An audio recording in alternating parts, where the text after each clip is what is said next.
some love songs. I actually don't know this song very well, but I love Julia Michaels.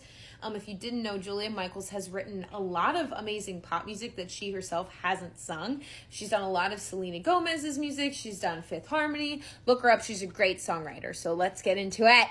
Again, I don't really know this song very well, so this is like half blind react. But I'll be coaching this from a perspective of someone that has a similar voice tendency to me, meaning they either flip with a gradual flip or they tend to be like slightly weighty. So we're going to be looking at it through that, but just keep in mind if you have an opposite tendency, like you are really light in the bottom of your voice or something, that some of this might not be as helpful. So I'll try to like throw in helpful tips for people that like might not have the same vocal tendency. Anyway, let's go.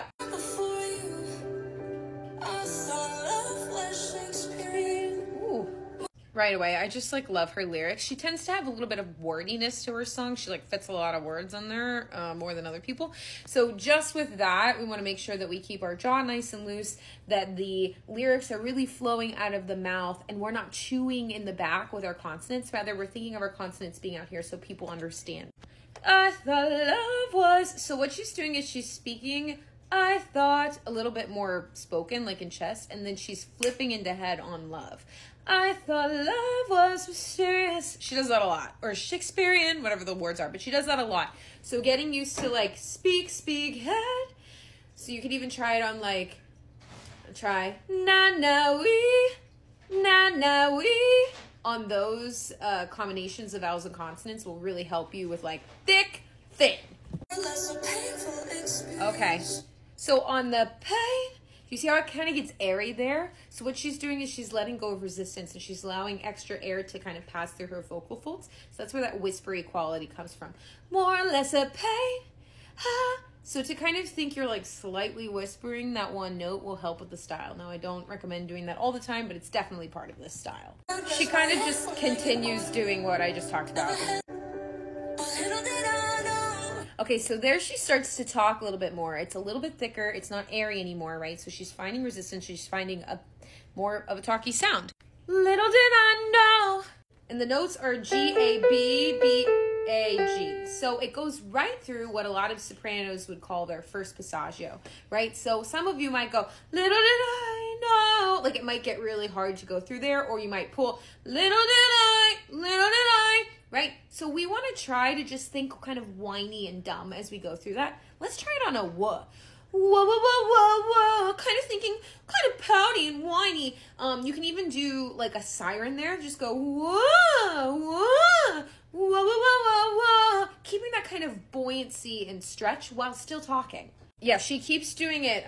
Learn out fine. Little did I know. Little did I know. Keeping talking is going to be really important to keep that strength in the sound that you probably want, I'm assuming.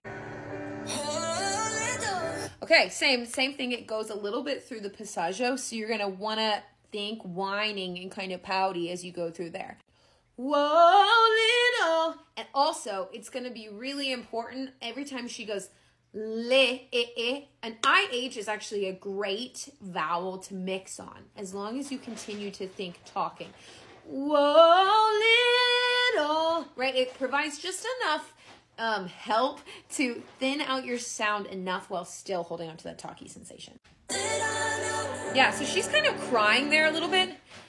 Did I know? Did I know? So kind of crying onto that pouty sensation again will create a little bit of a thicker feeling. Okay, the second verse is kind of the same as we were just talking about. So notice again when she finds that airiness and that kind of heady, thinner sound, just be purposeful about adding that.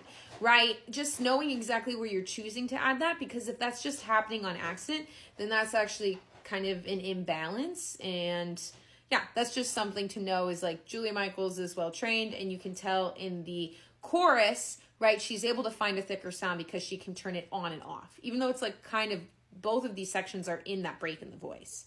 Also, side note, that these lyrics are so beautiful. Again, she's like so good and so beautiful. Like, thank you for introducing me to this song. It's a great song. Here's a little change.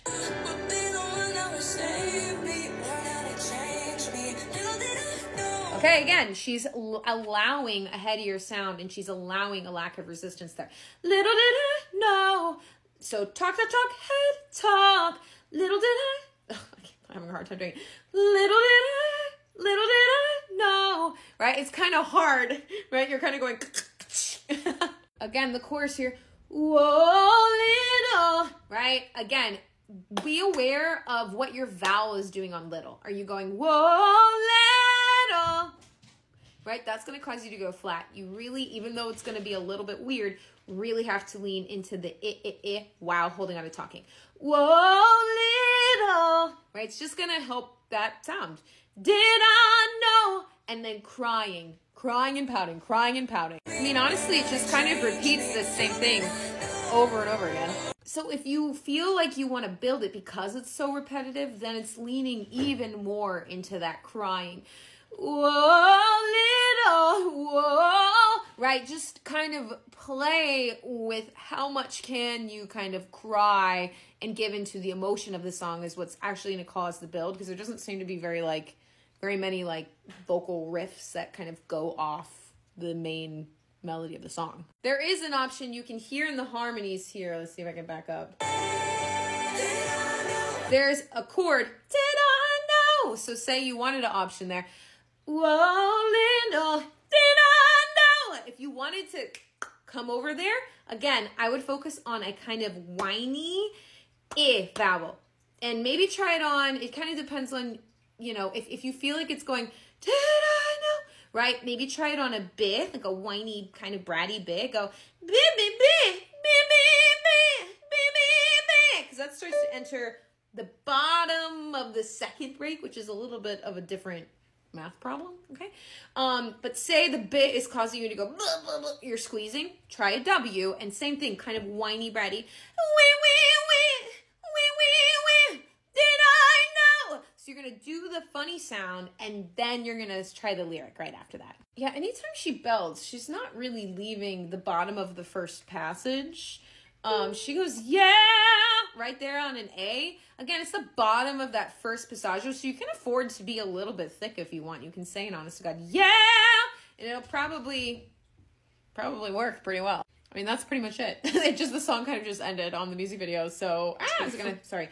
So yeah, that's what I would do. Emphasize, just to review, we're whining a lot. We're pouting a lot as we're connecting from our speaking voice through the bottom of that first passage for most higher female voices, female-born voices. And yeah, so that's kind of how we're approaching that. And then the stylistic difference between thinning out and lacking resistance on purpose. Little did I know. She doesn't do it there, but that idea of that kind of heady quality for pop styling. So yeah, hopefully that was helpful. And that you have a lovely time singing the Julia Michaels song. So that was your 10-minute voice lesson, coaching some love songs. Thanks!